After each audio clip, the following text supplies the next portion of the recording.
Hello, this is Bryce Morrison from thegameprodigy.com, and in this video we're going to talk about how you can design your independent game title from the ground up, building on top of a simple game mechanic. When done correctly, this can take your game from being a fun 5-second experience to a fun 5 or more hour experience. First, let's define a game mechanic. A game mechanic can be used to refer to a small atomic action and response in a game. For example, pressing the A button makes you jump, or pressing the B button makes you run. All games are made up of mechanics on top of other mechanics, nested within systems. But let's not get too academic. In this video, I'm going to show you how you can give your games legs and build them around a single game mechanic. Here's the example game that I've created for this video. It only took about an hour to make, and it has a pretty good bang for its buck. But let's start at the beginning so I can show you how you can extend your own games.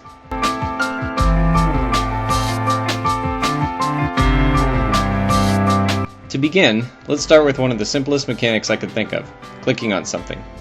Yep, that's it. The action is to click on this star. Bing! There. It's all done. Wasn't that fun? Well, maybe, but it only lasted about a second. This action, however, is a perfect building block. It just needs some work. For any type of game, you're going to want the experience to last longer than a second, I would guess. So, let's start by adding a layer on top of that. For the second layer, we're going to make the player click on more than one star. Ta-da! Now, we have a game that's about 5 seconds long. After that, it just gets boring.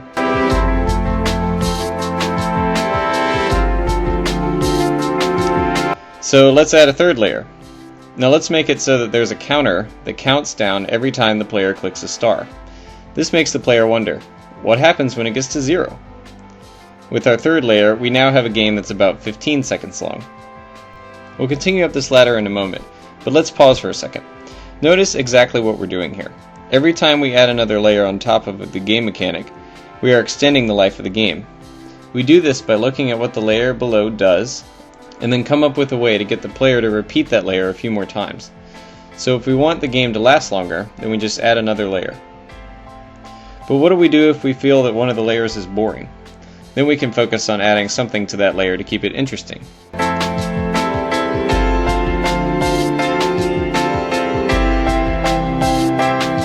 Here, we'll just add a new mechanic.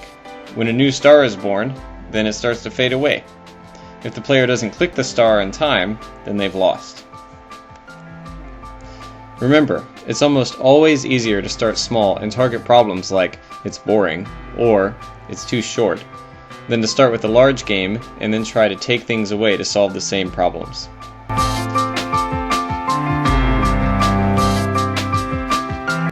Okay, now we only have a game that's about 15 seconds, but it's a solid 15 seconds. Now we can move on to the next layer to make it longer.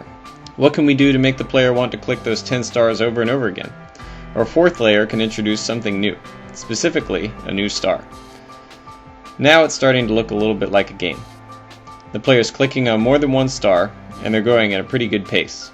The pushback that we put in the form of the star that fades away, makes the game more difficult as we go on. With this fourth layer, we now have a game that lasts about a minute or so. Remember, that's an entire minute of the player doing nothing but clicking on that star, just like we did in the beginning. All we did was put layers on top of that to extend the gameplay.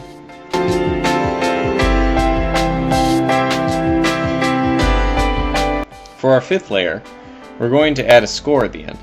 This will make the player want to play more than once so that they can see how far they can get.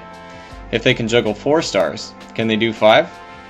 This layer multiplies the game to about 3 or 4 minutes. Now, this fifth layer needs a little work. It could be a tad more interesting. So let's add something new here. On star number 4, I'm going to add this little sun buddy. He's a swell chap. Whenever you click on him, then he restores all of the stars on screen so that you have a bit more time. What a great guy. At this point, the game will probably stay interesting for about 6 minutes, which is pretty impressive considering all the player is doing is clicking stars and suns. And so, we have the beginnings of a full-fledged game. Hopefully by now it's easy for you to imagine how we could keep adding more layers and developing this into a real title. You can use the same approach for your own games. When you need to extend gameplay, then just add another layer. When you need to make the gameplay more rich or less boring, that you can add something to an already existing layer to keep things interesting.